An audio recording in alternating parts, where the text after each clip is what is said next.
महिपाल जी उनको भी कंक्लूड किया गया सर। महिपाल जी 2014 महिपाल जी आप कंक्लूड कीजिए। मैं ये नहीं कहता है कि हमारे समय में अपराध भी होते थे, अपराध तो अपराध ही करेंगे, लेकिन अपराध बढ़ा है नंबर 2। और जिस किस्म का अपराध हो रहा है ना, धमकी देते हैं और अपना टेलीफोन नंबर लिखते हैं, तो ये अपराध है सर। ये जो कांड हुआ मनीषा कांड, उसमें क्या है उसकी मैं डिटेल मिल जाता, लेकिन वहां भाऊ का टेलीफोन आता है कि या तो सरकार उसकी कार्रवाई करे, नहीं हम देंगे। ऐसा देश, ऐसा कानून व्यवस्था, ऐसे हर स्पीकर साहब ये धमकी की जो बात आती है उनका रिकॉर्ड भी उठा करके निकाल के देख लो, वो कब पैदा हुए, कब उन्होंने अपराध की दुनिया में आए हैं और कब वो सुनते रहो, और कब वो जो है किससे जुड़े हुए थे। देखिए डॉक्टर साहब, नहीं आपस में चर्चा नहीं।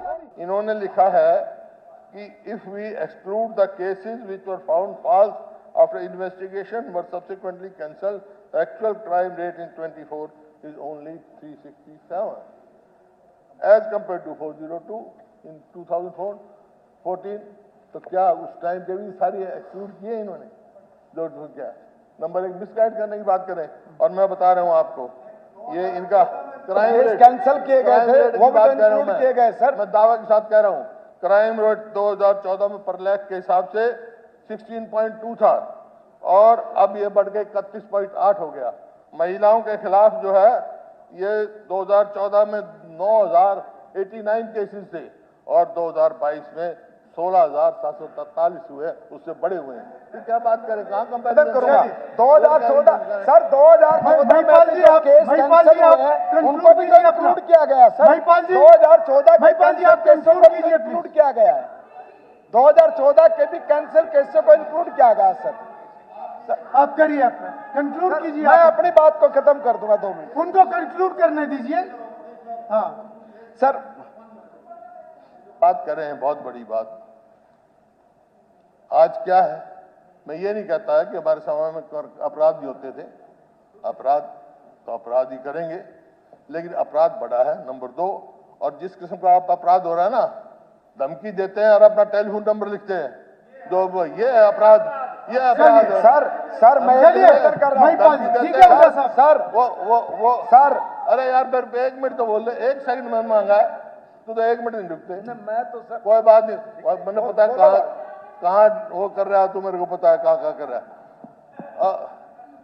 और अध्यक्ष महोदय, यहाँ तक कि जो कांड हुआ मनीषा कांड, उसमें क्या है उसकी मैं डिटेल मिल जाता, लेकिन वहां भाऊ का टेलीफोन आता है कि या तो सरकार उसकी कार्रवाई करे, नहीं हम देंगे। ऐसा देश, ऐसा कानून व्यवस्था, ऐसे कानून, हर आदमी असुरक्षित है, इसमें कोई दो राय नहीं। ये मेरे आंकड़े नहीं है, सोशल प्रोग्रेसिव इंडेक्स के है कि हरियाणा सबसे ज्यादा असुरक्षित प्रदेश है, ये लिखा हुआ मेरे पास, सबसे ज्यादा।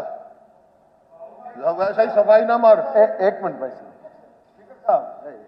ये जो स्पीकर साहब ये धमकी की जो बात आती है उनका रिकॉर्ड भी उठा करके निकाल के देख लो, वो कब पैदा हुए, कब उन्होंने अपराध की दुनिया में आए हैं और कब वो सुनते रहो, और कब वो जो है किससे जुड़े हुए थे। देखिए डॉक्टर साहब, नहीं आपस में चर्चा नहीं। देखिए महिपाल जी, आप अपनी बात खत्म कीजिए, मैं कंक्लूड कीजिए। फाइनल जवाब मुख्यमंत्री जी का होगा, आप अपना कीजिए। सर मैं अपना ही कर रहा हूं सर। बैठिए शकुंतला जी, महिलाओं के बारे में भी, महिलाओं के बारे में भी कहा गया सर। 2000 अपहरण के, दहेज हत्या के सर, ये जो मामले थे इसमें क्रम से 15%, 21%, 40% की गिरावट आई। और सर 2004 से 2014 के दौरान फिर वही बात आ जाएगी सर, कितनी तीव्र वृद्धि हुई है इसका आप कल्पना करेंगे सर। 318%, sir 558%, sir 16.8%।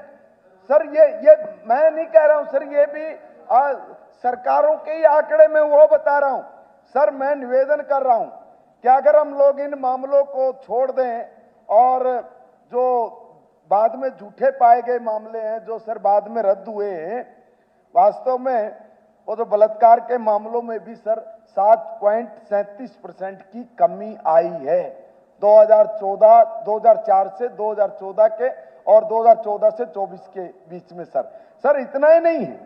अगर मैं ये कहूं कि चालू वर्ष में 2025 में महिलाओं के विरुद्ध अपराध में जितने भी प्रमुख मामलों में जो कमी आई है बड़ी उल्लेखनीय सर, और 2024 की अवधि की तुलना में बलात्कार में 25% और बलात्कार के प्रयास में सर 22% और अपहरण में 16% और छेड़छाड़ में 20% और दहेज हत्या के में 20% की सर इसमें कमी आई है।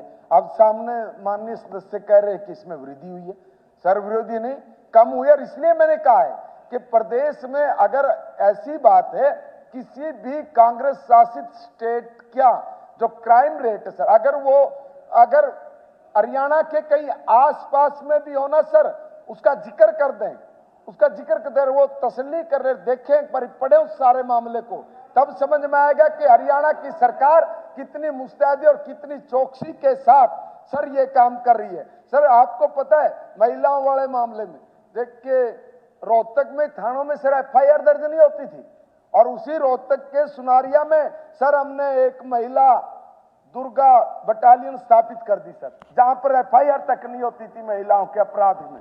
और सर इतना ही नहीं है,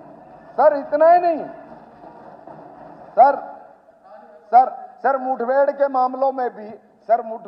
मामलों में भी संगठित अपराध कह लो, जबरन वसूली की जो बात कह रहे हैं अभी सर, मैं इसमें एक निवेदन कर रहा हूं सर कि जबरन वसूली, हिंसक अपराध और ये जो संगठित अपराध, ये जो प्रभावी ढंग से सर निपटना है, इसके लिए हमने 2017 में राज्य ने सर एक STF गठित की और उसकी 9 यूनिट्स बनाई सर, जो अलग अलग जगह पे उन्होंने अपना काम किया और 2836 कट्टर अपराधियों को सर इस STF ने गिरफ्तार किया सर, 2836 कट्टर अपराधियों को। और सर 1 जनवरी 2024 से लेके अब तक 110 मुठभेड़ की घटनाएं हुई सर, जिसमें 13 खूंखार ये अपराधी मारे गए, 156 घायल हुए सर। और इतना ही नहीं है, जब माननीय हुड्डा साहब का जब राज था सर, आपके 10 साल में कुल 37 मुठभेड़ हुई थी सर, उन 37 मुठभेड़ों में अपराधी मारे गए सर। अपराधी मारे, मैं मना नहीं कर रहा हूं, मैं वो भी बता रहा हूं सर, कि भाई